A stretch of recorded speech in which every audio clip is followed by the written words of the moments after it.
Welcome to AMA スーパーバイクシリーズ Round9。 過去2年間世界のトップに君臨しているダグ・ポーレンが今 AMA スーパーバイクでの初のタイトルを目の前にしている。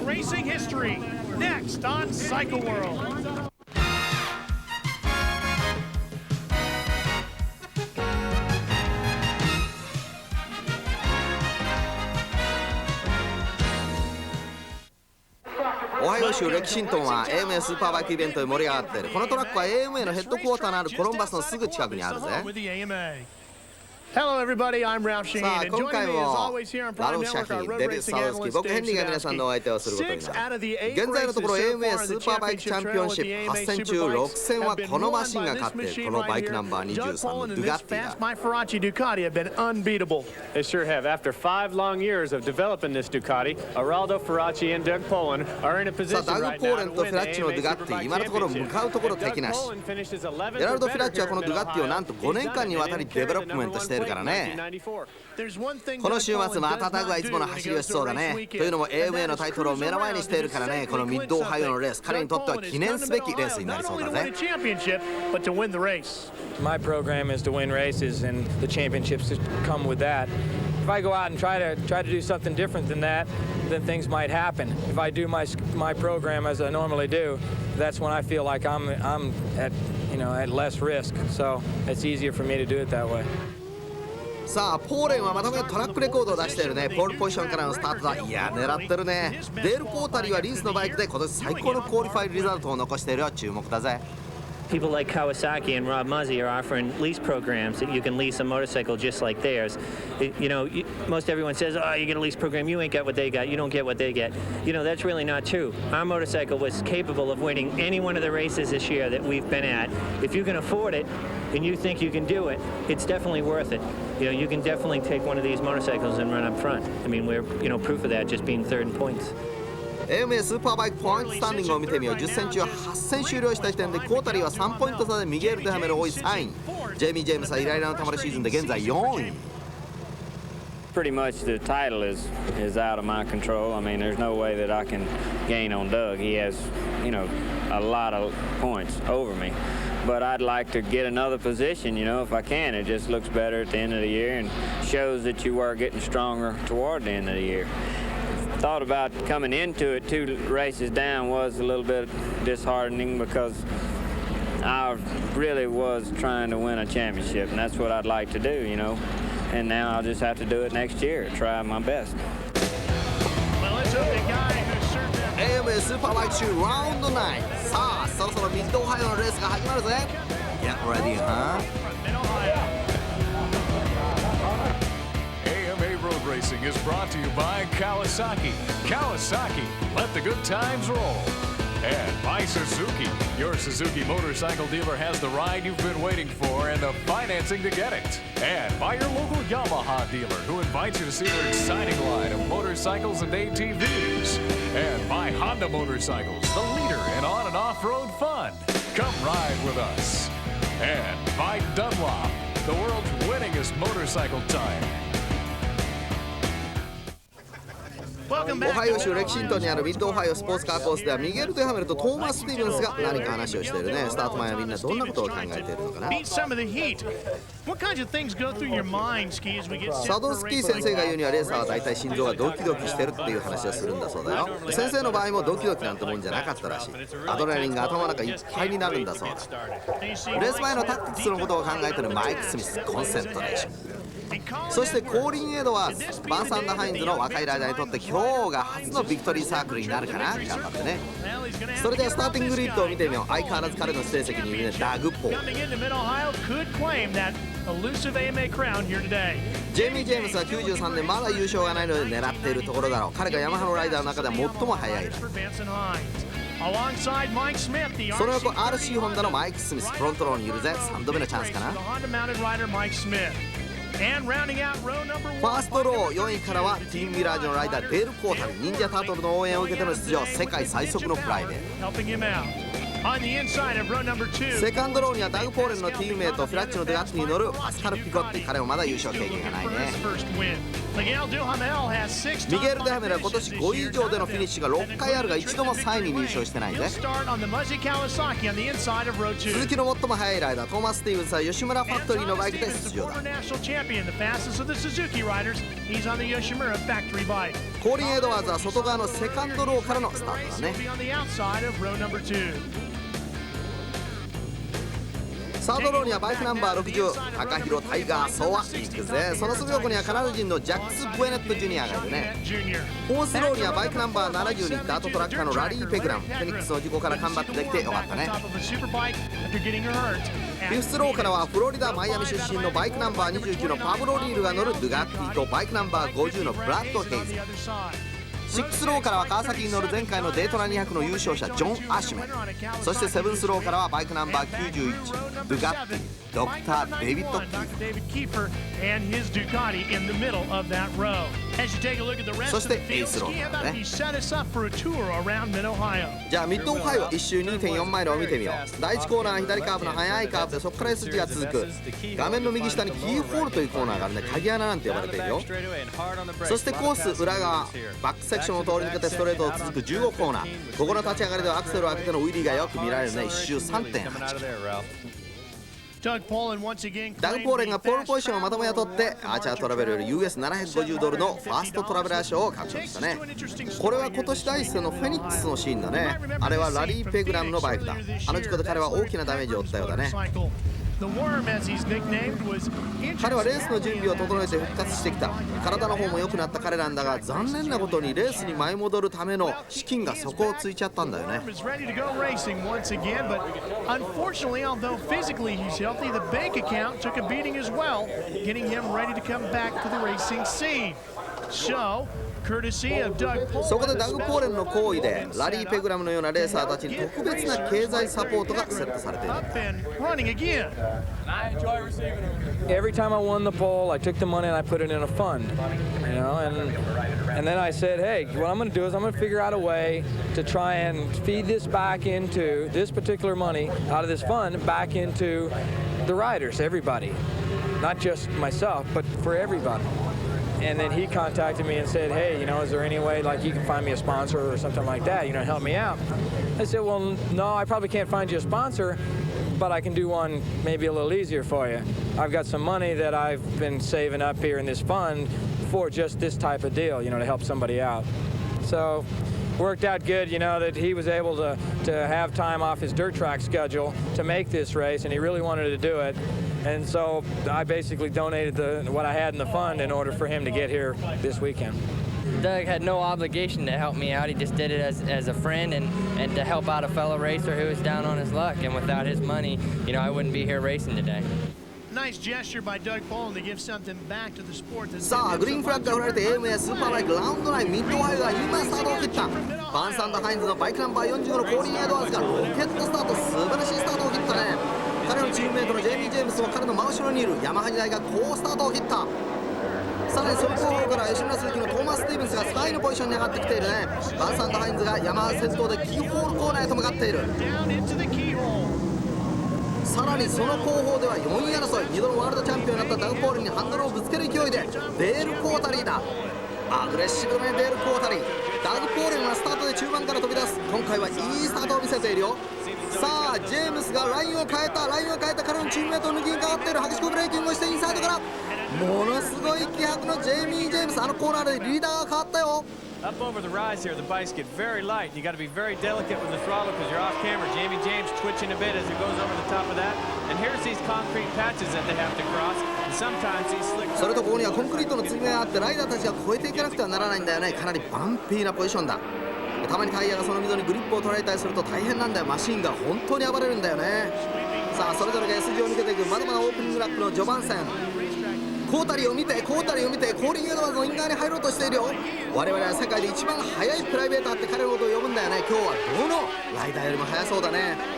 さあデール・コータリーはジェイミー・ジェームスとコーリンのリードを広げさせないように真後ろにいてプレッシャーをかけているよ。すごいドリフトに入っているね。それではダグ・ポーレンのオンボードカメラからトップ4を見てみよう。 He's going to try to hang with that Vincent Hines Yamaha as long as he can. Try to run up front with Jamie. On bike camera with Doug Poland. トーマス・スティーブンスはリーダーについてスムーズなライディングをしているね。完全にこのトップグループをマークしているようだ。 He's caught in that groove right there with the concrete. You got to wait till you get outside of it before you hammer down on the throttle. Thomas Stevens doing a great job staying up there with the leader's route. ダン・コーレンがリーダーに追いつこうとしているところ、オープニングラップのオーダー。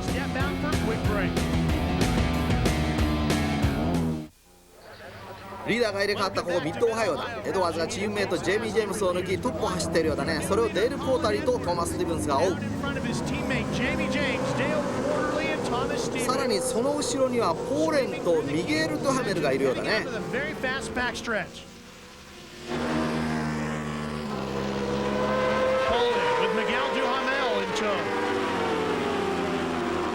そしてさらにその後ろにはバイクナンバー21のパスカル・ピコッティとバイクナンバー68のホンダに乗るマイク・スミスがいるよ。さあこのシーズン93年は混戦模様になっているからね、まだ勝っていないトーマス・スティーブンスのようなライダーは前へ前へとアグレッシブにアタックしていくよね。スーパーバイクナショナルミッドオハイオ戦のオープニングラップは壮絶なドッグファイトで幕を開けているね。トーマスのベストフィニッシュはロードアトランタでの4位、その後はブレーナードでオイルに乗ってクラッシュしているからね。コーリン・エドワーズ、テキサスのヤングライジングスター、スーパーバイクでの初優勝を狙っているぞ。ポイント争いでは2位まで上り詰めたこともあるからね。当然彼は92年の AMA チャンピオンシップ250のキングでもあるわけ。まあここら辺でも勝ちたいはずだね。Looks like Dale Rathwell, the suspension technician for the Vance and Hines team, has definitely done his homework here at Mid-Ohio. Those bikes look very smooth. さあ現在ダグ・ポーレンは5位、その後ろにミゲール・ダハメル第6位。でも不気味だね。さあ上位10台に全メーカーのライダーが揃ってるぞ。Nice solid freight train, a good mix of bikes. We got every make in here right now in the top 10. Everybody has a good chance of winning this one, at least right now in the early stages of this race. Mike Smith has caught up with Miguel Duhamel. さあマイク・スミスがミゲール・ダハメルに追いついたようだ。トップポジションは5人のライダーのスーパーバトルになっているね。Hard on the brakes as they tip it over into one of the more popular sections here in Mid-Ohio. Look at the size of the crowd on the hillsides here. さあ一つコーリン・エドワーズの不思議なところがあるね。世界でも指折りのライダーたちと一緒に走っていても少しもプレッシャーに負けることがない。彼のティームメイト元 AMA ナショナルスーパーバイクチャンピオンジェイミー・ジェームスも彼の支えになっていると思うよ。ジェイミーはいいティームメイトだ。刺激もし合えるし話し合うこともできるからね。それにジェイミーはベテランだからね。And I think the fact that Jamie James, who sits right behind him right now, who is a former national champion of the AMA Superbike division, is his teammate, helps a lot as well. Because Jamie is a very good teammate. He will push you, but he'll also work with you. Definitely. Jamie, definitely a gentleman of the sport. And he'll not only help his teammate, but he'll help his competitors too. If you go up and have a chat with him, he's willing to share some of the secrets, but not all of them, as any racer will keep a few in the bag for himself. For the motorcycles here at Mid-Ohio, they utilize this chicane section. さあシケインに入っていくね。ここら辺はかなりスピードをダウンをして40マイルぐらい。彼らはそこを回るとぐーんとギアを上げていってストレートを走っていくね。そこではなんと160マイルに達するんだそうですね。さあレッドフラッグが振られている。どうしたんだろう。コーリー・エドワーズが後方に指示を送った。ジェイミーも指示を送っている。全車スローダウンに入ったようだよ。ライダーはスローダウンに入ってこれはピットに戻ってくるのかな。ブレーナードのバックストレートで起こったクラッシュのためのレッドフラッグがやはり思い出されるね。アンビュランスフラッグも出ているよ。これはメディカルクルーを乗せた救急車がライダーのところに向かって出ていったようだね。あれはバドワイザーブリッジの下だ。ここからじゃちょっと見にくいけどホンダのようだね。さあリースタートになりそうな気配だね。それじゃレッドフラッグが振られた時点でランニングオーダーを見てみよう。第1位にコーリン・エドワーズ、第2位にジェイミー・ジェームス、第3位にデール・ポータリー、第4位にトーマス・スティーブンス、第5位にダグ・ポール。さあリースタートの準備ができているミッドオハイオ。バイクナンバー89のレッドフラッグを出したマシンも OK のようだね。さあスタートが切られたリースタート、ジェイミー・ジェームスが飛び出したよ。さらに後方からバイクナンバー45。すごいこの2人だね。ジェイミー・ジェームスとコーリン・エドワーズ以外はレッドフラッグを振られる前のレースと全く同じに見えるよ。しかしその後方からこれはバイクナンバー32のデール・コータリーが上がってきた。デール・コータリー狙っているね。真後ろにいるよ。さあそのデール・コータリーがラインを変えてイン側に入った。コーリン・エドワーズが押し出される。これはデール・コータリ、さらにトーマス・スティーブンスとコリン・エドワーズを同時にオーバーテイクしていく。コリン・エドワーズはこれで4位のポジションにポジションダウン。すごいわ、リスタートのオープニングだ。これノンボードカメラから見てみよう。トップグループだ。As we go on board with him, tries to get inside of Colin Edwards. Great pictures here. Colin shuts the door on Doug as they head back down into the turn 6 section.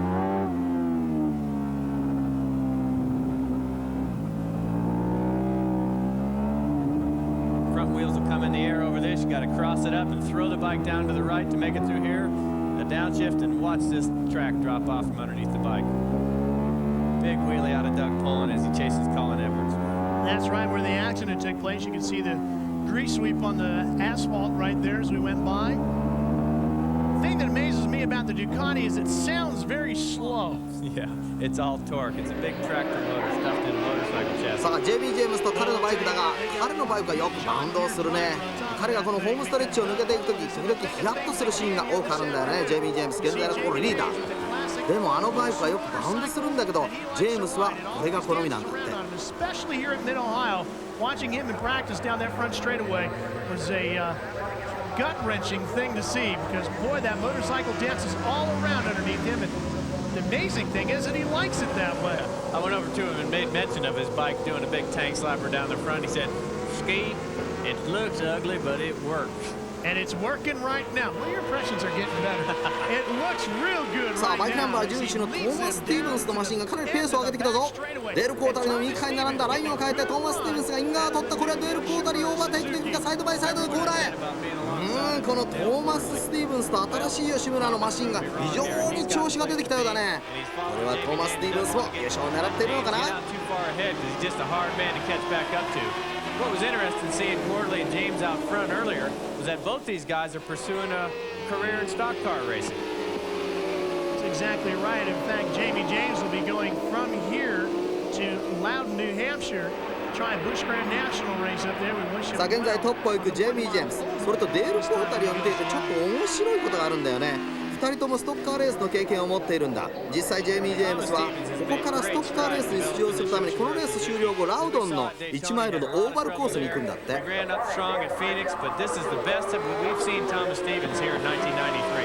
Normally we get the opportunity to pick your brain, Ski, about little trade secrets that you've developed over the years, but トーマス・スティーブンスにこのミッドオハイオのギアレシオのことをちょっと聞いてみる。 some of the things that he does. One of the things he does is he goes around and he picks his gears according to a track map. We had a chance to talk with Thomas about how he set up this idea. You usually gear for the straightaway. So once we kind of figured out where we're at for gearing for the straightaway, we go ahead and say, okay, well, we know this RPM is going to work on the straightaway. But to change the internal ratios of the transmission, let's go ahead and say, take 2 teeth off the rear sprocket so it increases your RPM in one spot or lowers it in another. And then we can kind of get a pretty good judgment as far as what internal gearing we need to do, changes we need to do to make the bike work good. 今のところトーマスのギアチョイスは当たったようだね。トップグループでのドッグファイトを展開している。コータリとパスカル・ピコッティの前を走るこのトーマスの青い鈴木、現在2位のバイクナンバー11の彼だ。さらにデール・コータリはまだ3位のポジションにいるぜ。それじゃダグ・ポーレンのオンボードカメラから見てみようと言っているところでマイク・スミスがポーレンの内側に入ってポーレンのパスしたようだね。 Michael was hard on the brakes back there down into turn 6. He gets it underneath Poland, and he's making that Honda as wide as he can to keep number 23 behind him. But as we saw Thomas Stevens figuring out his gearing, that's just another benefit of being a factory rider and having those choices available to you.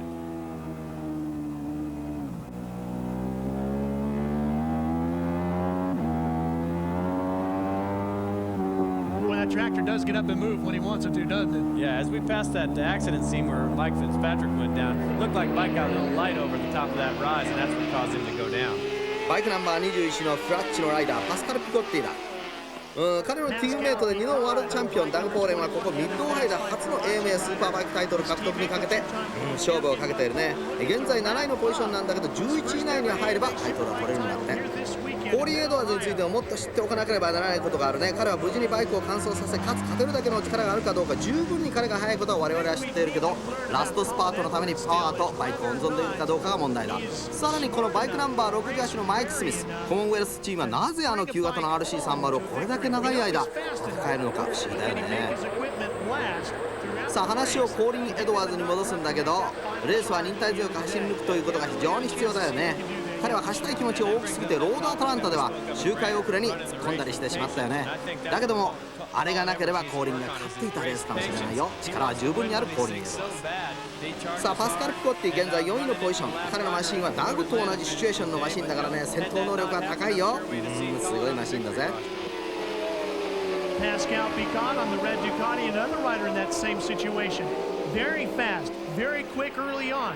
But can he learn さあ6ラップ終了した時点でジェイミー・ジェームスがリーダー。さあ現在トップはジェイミー・ジェームス、ヤマハ、そして第2位にトーマス・スティーブンス、鈴木、第3位にデール・コータリー、川崎、第4位にパスカル・ピコッティ、ドゥガッティ、さらに第5位にはコーリン・エドワーズ、ヤマと続いている。Yeah, middle fight after the 627 laps and running older right now. First position to Jamie James on the Yamaha, second position Thomas Stevens, and the third position Dale Porter, fourth position Pascal Picotti, and the fifth position Colin Edwards. ジェイミー・ジェームスを先頭にここミッドオハイオスポーツカーコースでの AMA スーパーバイクチャンピオンシップはまだまだドッグファイトのシチュエーションだ。デール・コータレア2位、これは素晴らしいチェイスだよね。さらに後方から川崎のファクトリーバイクに乗るミゲル・デハメルがポジションアップしてきた。かなりペースを上げているようだよ。今はどうやらミゲル・デハメルがコース内で最も速い男のようだ。セカンドローからスタートして今3位までジャンプアップをしている。さあ今のところ彼はトップでのフィニッシュが6回、ベストフィニッシュはロードアメリカでの2位。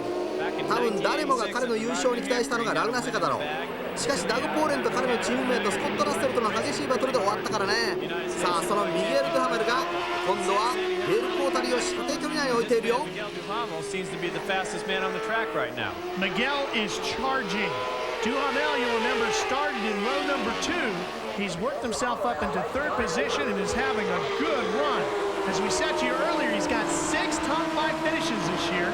He's gotten his best finish was a second place. That came earlier this year at Elkhart Lake. However, that victory has eluded him. I think probably the closest we really saw him come to victory was at Laguna Seca. He was really in the thick of that chase with his teammate Scott Russell and Doug Paul in that afternoon. そのミゲル・デハメルがかなりペースを上げてきてデール・コータリーの真後ろについたようだぞ。さあアウトカーから見たミゲル・デハメルがセカンドポジションにジャンプアップ。彼のこのミゲル・デハメルのエンジンがもうすでに悲鳴を上げそうなくらいだ。ミゲル・デハメルはこれで2位のポジションに躍り出た。そのミゲル・デハメルはまだペースを上げているようだぞ。本当に彼のエンジンは悲鳴を上げそうな雰囲気だ。後方からはデール・コータリー。デール・コータリーも必死にこのミゲル・デハメルに追いつこうとしている。さあこのミゲル・デハメルとデール・コータリーは同じマシンを使っているね。マジー・川崎だ。さあこのミゲル・デハメルがジェイミー・ジェームスのポジションにどれだけ近づいていくか。ミゲル・デハメルがまだペースを上げている。I don't think any of them are nudging close to 6 feet. Miguel Duhamel probably about 5'8". Jamie James probably in the same range. As Jamie crested turn 11 that last time, looked like his rear tires skipped out and just did it again right there. I think he might be having to deal with some wheel spin problem, or maybe he's just twisting that throttle a little hard. バイクナンバー17のミゲル・デハメルがホームストレッチで、これはジェイミー・ジェームスのドラフトに入ろうとしたがフレア無理だ。まもなくターン1からターン2へ。そのミゲル・デハメルが完全にジェイミー・ジェームスを射程距離内に捉えた。さあターン2からターン3でジェイミー・ジェームスが終わったからミゲル・デハメルが完全にイン側からオーバーテイク。ミゲル・デハメルがこれでトップに浮上。すごいパワーだね。ミゲル・デハメルのエンジンはすでに悲鳴を上げた。やばいぞこれは。しかしそれに追いすがろうとするジェイミー・ジェームスもあのバイクでちょっと飛ばしすぎじゃないの。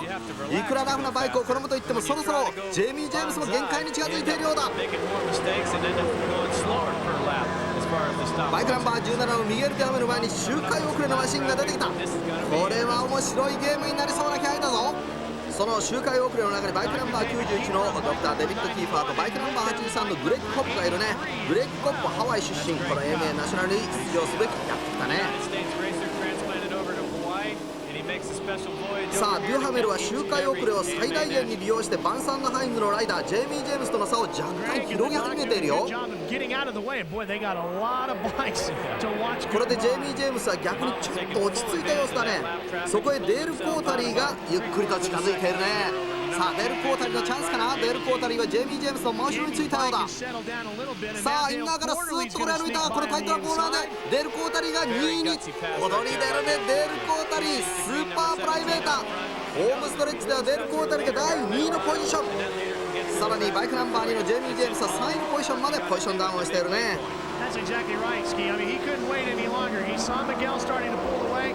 It was go now, or you could possibly. さらに後方では4位のポジションにトーマス・スティーブンスが、さらにその後方ではポーレンが再びマイク・スミスの前に出たようだね。パスカル・ピコッティがポジションを2つ落としている。今度は同じく順位を下げたコーリー・エドワーズとのバトルになりそうな気配だね。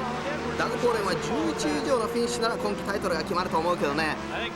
バイクナンバー17のミゲール・ディハメル、もう完全にリミットをオーバーしているよね。1位2位の間隔が少しずつ開いていく。2位のポジションにはデール・コータリー、3位のポジションにはジェイミー・ジェームス、さらにその後方から4位のポジションをキープしているのはトーマス・スティーブンス。さあこのトーマス・スティーブンス、現在4位のポジションなんだけど、このレースを楽しんでいるように見えるんだよね。みんなにはまだ彼が大丈夫だということを知らしめる必要があったからね。実際に何度かスーパースポーツレースに出場して、原因は彼なのかそれともバイクなのかを調べてみたようだ。バイクは明らかにもっと開発しなきゃいけないようだけどね。going to see if it was him or the motorcycle. He felt pretty confident now that it was the development that was needed. おお、これどうした。1台がエンジンブローをしている。 ZX7 の川崎に乗るプライベーターのマイク・ハースだ。彼は92年ノースカロライナで首の骨を折る大事故から立ち直ってきたところだけど、コースにオイルをあまり撒いていなければいいんだけどね。素早く芝生の上にバイクを止めたね。これはなかなかマナーがいいね。さあ27周中15周が終了した時点でのランニングオーダーを見てみよう。第1位ミゲール・デハメル川崎、第2位デール・コータリー川崎、第3位ジェイミー・ジェームスヤマハ、第4位トーマス・スティーブンス鈴木、第5位ダグ・ポーレンドゥガッティ。Welcome back to Mid Ohio。デール・コータリーとデハメルがものすごいバトルを繰り広げている。コータリーがデハメルから回り込んで、これはパスをできるかどうか。ミゲール・デハメルが抑え込んでいるが、これはコータリーがトップに躍り出た。プライベーターリードを奪った前代未聞、空前絶後。プライベーターの選手が前に出るとみんなの顔が緩むね。今日はこのライダーの活躍ぶりを見に来たファンがめちゃくちゃいるね。すごいことです。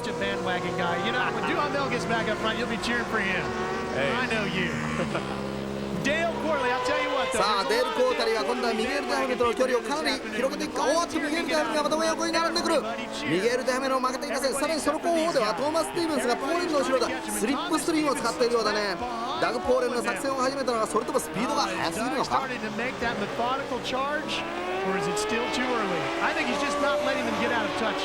2度のワールドスーパーバイクチャンピオンのオフボードカメラから見てみよう。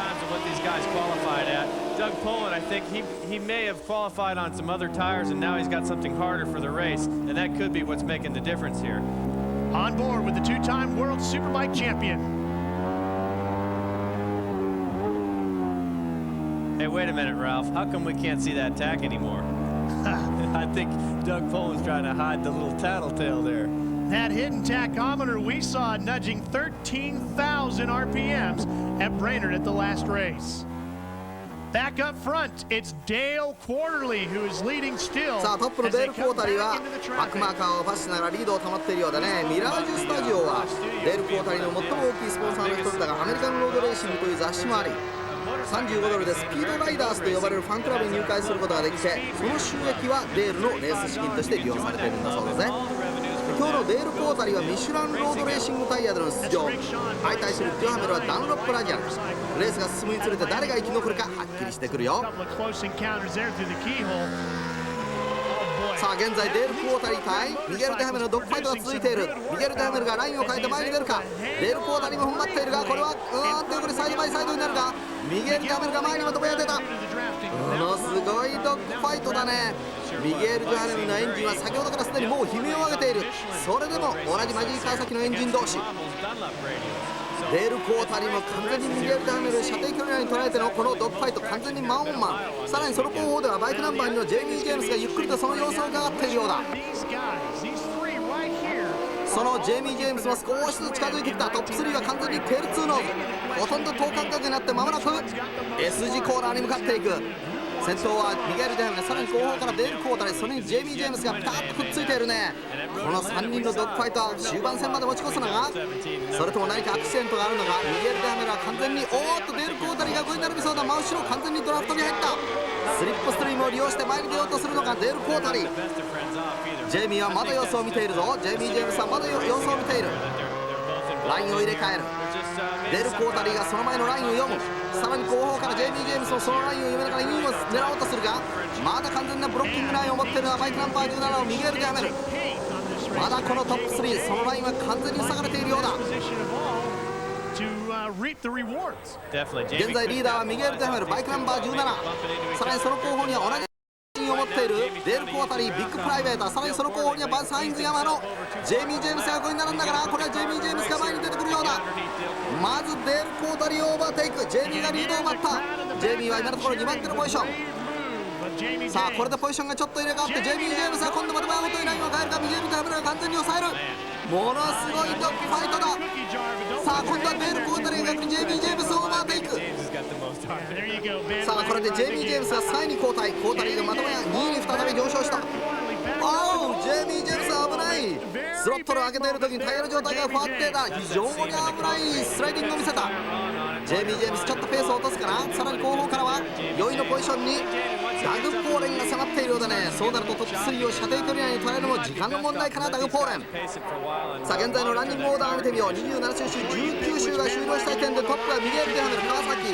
さらに第2位はデール・コータリー、川崎。第3位にジェイミー・ジェームス、ヤマハ。4位にはダグ・ポーレン、ドゥガッティ。さらに5位にはトーマス・スティーブンス、鈴木と続いている。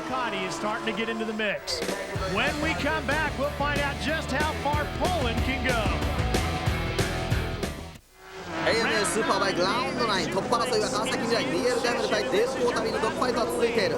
さらにその後方にはジェイミー・ジェームスがゆっくりとその様子を伺ってデール・コータリーが前に出たが、完全にサイドバイサイドになってデール・コータリーがトップ以上。さらに後方からロケットに乗ったジェイミー・ジェームスがトップに。まるで今のオーバーテイクはロケットダッシュ。ひょっとしてターボエンジンつけてんのちゃうか。すごいわ。それではダグ・ポーレンのオンボードカメラから現在4位のポジションで見てみよう。For those of you just tuning in, Doug Poland's Ducati, where you sit right now, sits in fourth.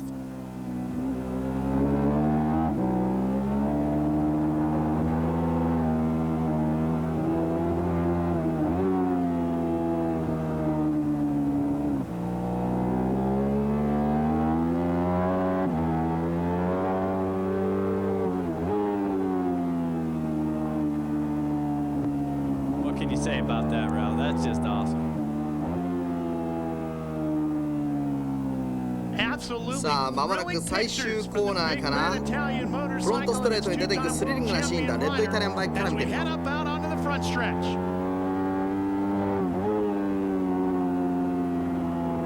最近のダグのレースを見て分かることは、ダグ・ポーレンは今のところまだバイクもタイヤも温存しながら前のライダーたちから目立つ位置にいる。まあプレッシャーをかけているんだろうね。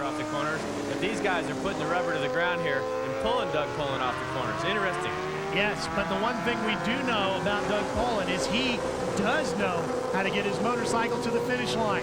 And he might be saving his bike and his tires right now, staying in the 実際にブレーキでデール・コータリーを抜くことはなかなか難しいぞ。彼はカーボンファイバーとは違ってスティールローターズを使っているからね。その特質をよく知っている。ダグ・ポーレンでもちょっと抜きにくいかな。It's Poland. It's quarterly. It's great racing is what it is, and the crowd here in Mid-Ohio loving every minute of it. It's hard to beat Dale Quarterly on the brakes. He uses steel rotors. He doesn't have the trick carbon fiber stuff, but he definitely knows how to use what he has. Oh, look at that pretty inside move. Dale Quarterly, the big man, gets inside. さあデール・コータリーはこのウィークエンド本当に調子がいいね。AMA スーパーバイクの初勝利に向けて走っている。頑張れデール・コータリー。Ralph, Dale and I grew up in Loudon, New Hampshire. He had a couple of years start on me in his racing career, but I used to idolize Dale Quarterly. This guy, he used to put on some phenomenal shows in the club races, and he gets himself into a mode sometimes, and I think he might be reaching it right now, where it's either crash or win. Dale Quarterly is definitely wound up this weekend as you saw Poland take over third place from Duhamel. Quarterly is wound up tight and looking for that win, and I think he can sniff it today. Yeah, definitely. He smells it, and right now I think he's definitely clicked into the mode where he says, hey, I'm going to win this thing or I'm going to wad this bike, one of the two. There isn't going to be anything left after this race on that number 32 motorcycle. He is giving it everything that bike has to offer. さあヤマハの新車 YZF750SP に乗るジェイミー・ジェームスがトップ。さあさらにその前方にはバイクナンバー57のエリック・モアがいるが、彼を内側からうまく抜いていけるかな。 Almost sounded like James had a false neutral that last time into turn 6, but recovered quite nicely. さあバイクナンバー57のエリック・モアをイン側からジェイミー・ジェームス、そしてデール・コータリーがオーバーテイクをしたね。ミッドオハイオいよいよフィニッシュに近づいている。After 21 over 27 laps already coming in check and flag ミッドオハイオ AMA スーパーバイクシリーズラウンド9ミッドオハイオいよいよ終盤戦、現在のところバイクナンバー2に乗ったジェイミー・ジェームスがリーダーだ。後方からはデール・コータリー。さあジェイミー・ジェームスを内側からこれはバイクナンバー50のブラッド・ヘイゼンの内側にブラッド・ヘイゼンが完全にラインを取られた。大丈夫かな。その間にコータリーがリード。コータリー、おーっとこれはどうした。完全にオーバーランでやばい。それともリターン中でトラップ。この間にバイクナンバー2のジェイミー・ジェームスがまたもやリードをした。あれは驚かなかったらその方がおかしいよね。すごいオーバーランだ。デール・コータリーがレーストラックの全てを使ってチェッカードフラッグに向かっているようだ。しかしまだジェイミー・ジェームスもまだ真後ろにいる。さらに後方のダグ・ポーレン、マイク・スミスをどんどん離し始めるぞ。さあデール・コータリーは今こそアクセル全開ワイドオープンでしょう。さあ先ほどのスリリングなシーンをちょっと見てみよう。デール・コータリーは完全にダートに出てしまって、その後ターントゥーダトラック。すごいマシンコントロールだね。これはポーレンとスミスの3位争いだ。ポーレンは負けたくないがこのレースでチャンピオンシップも逃したくないからね。ちょっとステディになっているね。しかしデール・コータリーの今の走りにどんなことをしても追いつけない。ポーレンは 3.5 秒ほど遅れていて、マイク・スミスは彼にリードを取らせないと必死だ。さあ相変わらずダグ・ポーレンの後方からマイク・スミスが横に並びそうだが、これはダグ・ポーレンは綺麗なブロックラインを持っている。しかしマイク・スミスもダグ・ポーレンの前に行こうと必死だ。バイクナンバー68のマイク・スミスもこのシリーズ戦後半から非常にペースを上げてきている。なんとかポイントをゲットしてそのポイントランキングを少しでも上げようとしているんだろう。しかしダグ・ポーレンもなんとかタイトルをいいポジションで取ろうとしている。まだまだバイクナンバー68はダグ・ポーレンの真後ろについている。さあ右にラインを変えたマイク・スミス、これはダグ・ポーレンのイン側に入るぞ。ダグ・ポーレンからブレーキを遅らせてマイク・スミスが3位のポジションに来た。マイク・スミスもいよいよトップ3の中に入ったね。ダグ・ポーレンのオンボードカメラなんだけど、ダグ・ポーレンのウィンドスクリーンがミゲル・ダヘメルが出したバイクのオイルでかなり汚れているようだね。いっぱいついてるね。さあ前を行くバイクナンバー68のマイク・スミス、ダグ・ポーレンとの差を少しずつ広げていくようだ。He's got a couple of second place finishes at Loudon and Road Atlanta. So the Honda is quite capable of overtaking the Yamaha in front of him without a whole lot of trouble. バイクナンバー32のデール・コータリー、残すところあと1周。現在のところリーダー。ビッグプライベーターがいよいよ初の勝利に向かってゆっくりと進んでいく。デール・コータリーは落ち着いていよいよ最終コーナーを立ち上がってまもなくホームストレッチに。ここでホワイトフラッグが振られるといよいよファイナルラップに突入。デール・コータリーあと1周。さらに後方では2位争いが展開されているようだ。ジェイミー・ジェームスとマイク・スミスの間に繰り広げられている。ポーレンは現在4位につけていて初めて AMA スーパーバイクタイトルをここで無理なく手にしようとしている。そしてコータリーは初の AMA スーパーバイクに向かってアクセル全開だ。残りあと1周。さあデール・コータリーにお祝いを言おうという人でピットの周りがかなり騒がしくなり始めている。今日の午後彼の活躍は本当にすごかった。このまま逃げ切るとプライベーターの彼に与える衝撃はすごいぞ。ひょっとしてプライムネットワークで世界に伝わるぞ。さあそのバイクナンバー32のデール・コータリーがステディにこのバックマーカーを処理していく。残りあと周回はもう少し。デール・コータリーがこのプライベーターで9年間にわたって戦ってきた。その初勝利がもう目の前。デール・コータリーの前にはやはりバックマーカーが大勢現れてくる。それをうまく処理しながらまもなくバドワイザーブリッジの真下に向かってくるだろう。デール・コータリーいよいよ初優勝に向けてゆっくりとそのマシンを進めている。さらに後方ではマイク・スミスとそしてジェイミー・ジェームスのドッグファイト。さあデール・コータリーがバドワイザーブリッジの下からウィリーで入ってくるデール・コータリー。ターンはもう少し。さあまもなく直線に入ってくる。落ち着いてデール・コータリーまもなくチェッカードフラッグを受けるでしょう。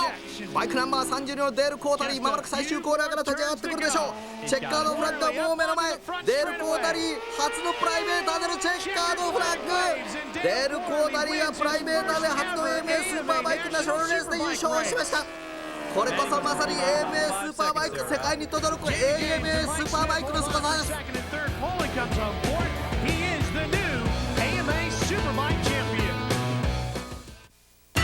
AMA Road Racing is brought to you by Kawasaki. Kawasaki, let the good times roll. And by Suzuki. Your Suzuki motorcycle dealer has the ride you've been waiting for and the financing to get it. And by your local Yamaha dealer who invites you to see their exciting line of motorcycles and ATVs. And by Honda Motorcycles, the leader in on and off-road fun. Come ride with us. And by Dunlop, the world's winningest motorcycle tire. いやー、このところずいぶん長い間 AMA スーパーバイクシリーズでこんなに感動的なビクトリーレーンはなかったね。コータリーの初優勝はみんなのものだ。それではファイナルリザルトを見てみよう。第1位はデール・コータリー、そして第2位にジェイミー・ジェームス、第3位にマイク・スミス、第4位にダグ・ポーレンは、タイトルを取ったね。さあそしてバイクナンバー45のコーリン・エドワーズは第6位、5位にはトーマス・スティーブンスが入ったよ。パスカル・ピコッティが8位だ。そしてバイクの限界を超えたディハメラ10位、そしてタイガー・ソワは11位だね。ラリー・ペグラムは14位でフィニッシュしたようだ。さらに17位にはエリック・モアがいるね。そしてデビッド・キーファーは21位でチェッカードフラッグを受けている。そしてマイク・ウォレッシュは27位。いいんじゃないかな。さあデール・コータリーがビクトリーレーンに戻ってきた。デール・コータリー本当に良かったよね。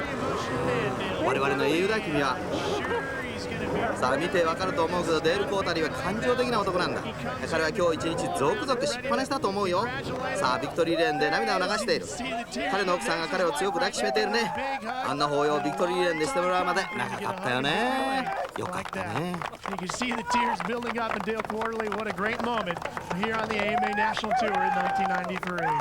But he did have a couple of big moments, Ski. だけど今日の彼はいくつか危ないところもあったよね。このシーンもそうだ。フロントストレートの前の最終コーナーの立ち上がりでダートに飛び出し、スロットルをすぐに戻して再びトラックに戻ったからね。危なかったね。I'm speechless here. I'm so happy for Dale Quarterly. He did a great job of hanging on, doing nothing but grabbing a big handful of throttle to keep himself out in front of Jamie James, repassing him there in that chicane section. Look at it once again. He just wicks it up even harder. Yeah, this is where Dale Quarterly went into the 2 laps to go, see you later mode. It was a great save, and that's the veteran's talent coming through. Well, I know this is a big accomplishment for you. Tell me how you did it. At one point, I even see you come almost off the motorcycle down here. Mainly, I just kept my head down. We've been trying to do this for 9 years.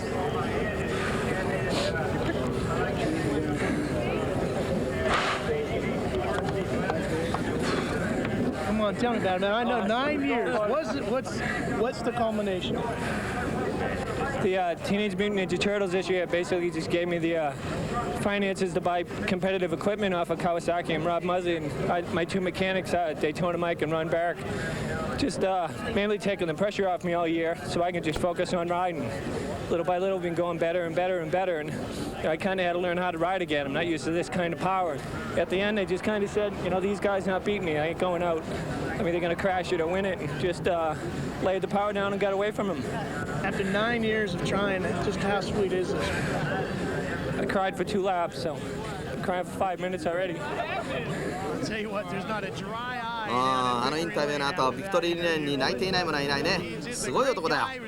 今今日このレースを見て彼がビクトリーレーンに加わるのはこれっきりじゃないっていう気がするね。もう一度やる男だよね。デール・クォータリーはこれでポイント争い第2位になったぜ。I think he has proven something. It can be done, and he is the kind of guy who can do it again. There's no doubt about it. Dale Quarterly having a spectacular year, sitting second in the points. 序盤戦レースをリードしていたジェイミー・ジェームスは今年彼の最高成績2位でフィニッシュしたね。でもジェイミーは満足してないと僕は思うからね。A second place today at Mid-Ohio, but not enough for Jamie. Big challenge at the end from Mike Smith. How'd you defend him? Well, I basically just kind of put my head down and got focused again and just tried to smooth out and not get the bike out of control to where he would make time, just try to get it done everywhere. And that seemed to work. He was really close, but I wouldn't give him anywhere to pass. I guess if you call it defensive driving, that's what I was doing. Smith got to third by getting around Doug Poland at the end of the バックストレッチで backstretch. ダグ・ポーレンを抜いたスミスが3位だ。ブレイナードのクラッシュ後、このミッドオハイオの3位の入賞は上出来だぜ。My frame of mind was to go out there and do the best job I could. Had a little boo-boo in the 600 race and wanted to get out there and see what everybody was up to, and I just pushed a little bit too hard, I guess, at right about the middle, and just couldn't catch those guys. Jamie ran a damn good race. Dale Corley, I'm proud for him. He earned it this weekend, that's for sure. それじゃポイントスタンディングを見てみよう。9戦終了後残りあと1戦の時点でデール・クォータリーはポイント争いで第2位だぜ。ダグ・ポーレンには追いつけないだろうけどね。ポーレンはこの週末タイトルをものにした。おめでとうダグ・ポーレン、AMA のチャンピオンだ。ビクトリーサークルのデール・クォータリー、いい顔してるよね。AMA スーパーバイクの新チャンピオンダグ・ポーレンがすでにニューチャンピオンシップウィング T シャツを着てマイク・スミスとギャングたちの集まるミッドオハイオの優勝を祝うセレブレーションに参加してるぜ。He joins in the celebration with Mike Smith and the gang, and he wraps it all up here at Mid-Ohio. It's been really good. I came back here, I wanted to win the title. Everybody figured I'd win the title, and I ended up winning the title. So it worked out pretty good, and I'm really happy about it. I mean, it'll all sink in later on. このウィークエンドデール・クォータリーは何があっても止まらない勢いがあったね。ビクトリーサークルではラッシュか優勝かそのどっちかしかもうないよって言ってたよ。クォータリーファミリーももう言うことはないね。パーティーパーティー、もうパーティー行こうか。Seeing your performance, we became more to love an AMA Superbike. Yes, thank you for your standout performance, man. AMA Superbike Round 9 Mid-Ohio is over. Okay, see you. AMA last round, she has a point. Hey, let's a party, man.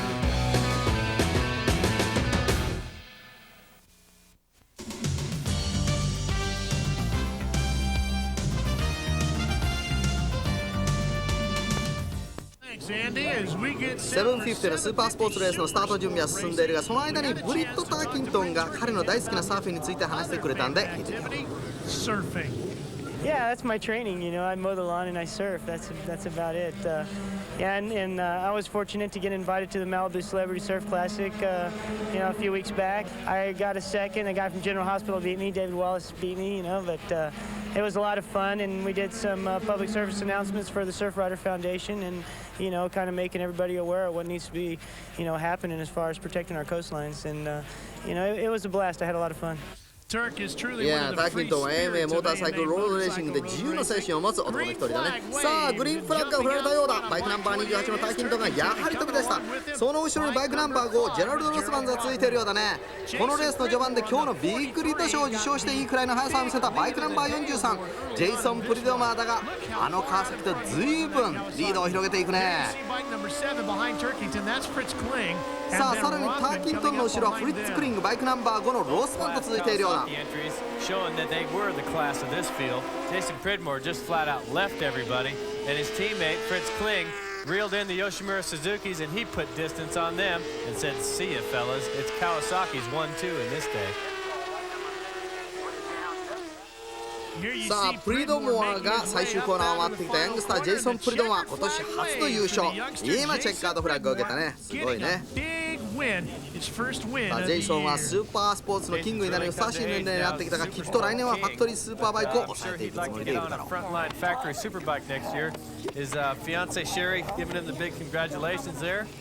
それじゃ750スーパースポーツファイナルリザルト。ジェイソン・プリドマー、第2位にフリッツ・クリング、第3位ブリット・ターキント、第4位ジェラルド・ロスマン・ジュニア、タイガー・ソーは第5位だ。さあビクトリーレーンでのスペシャルモーメントだね。いやーフィアンセからいいね。Special moment in victory lane. I'll tell you, I've been waiting for this for a while. I wanted to prove that last year beating Scott Russell was no fluke, and we've had a tough season this year, but the class racing team stuck together, and we're here now. By the time I got past Britt to stay, I looked up, Jason was already gone, so I was happy for him. You know, I just tried to keep the same margin the whole time. I managed to do that. I don't know if he slowed down a little bit or I got faster, but you know, we just kept the same, and I wanted to do what I wanted to do, is get up here again. さあフリッツの2位フィニッシュでポイントを稼ぎ4位へと順位を上げたね。ブリット・ターキントンもソーアに対してリードを広げたようだ。10戦中7戦終了時点でのポイント。Yeah, I imagine so. You know, it's been bothering me even before this race. You know, when you get down to the wire, you know, still I was out there giving it 100%. I wasn't trying to protect anything, you know, and it just wasn't my day. But I'll try again at Sears Point and see if I can bag it there. ブリット・ターキントンはきっとここからシアーズポイントの間でサーフィンを楽しむだろうよ。サーフィンあんまり上手くないけどね。実は俺元プロサーファーよ。We'll be talking about that and all the championship wrap-ups when we get to Sears Point. Zampak, Felice, Pridmore, and of course, the guys at Two Brothers, just some of the winners here this weekend at Mid-Ohio. For Dave Sadowski, I'm Ralph Shaheen. We'll see you next from the season finale at Sears Point.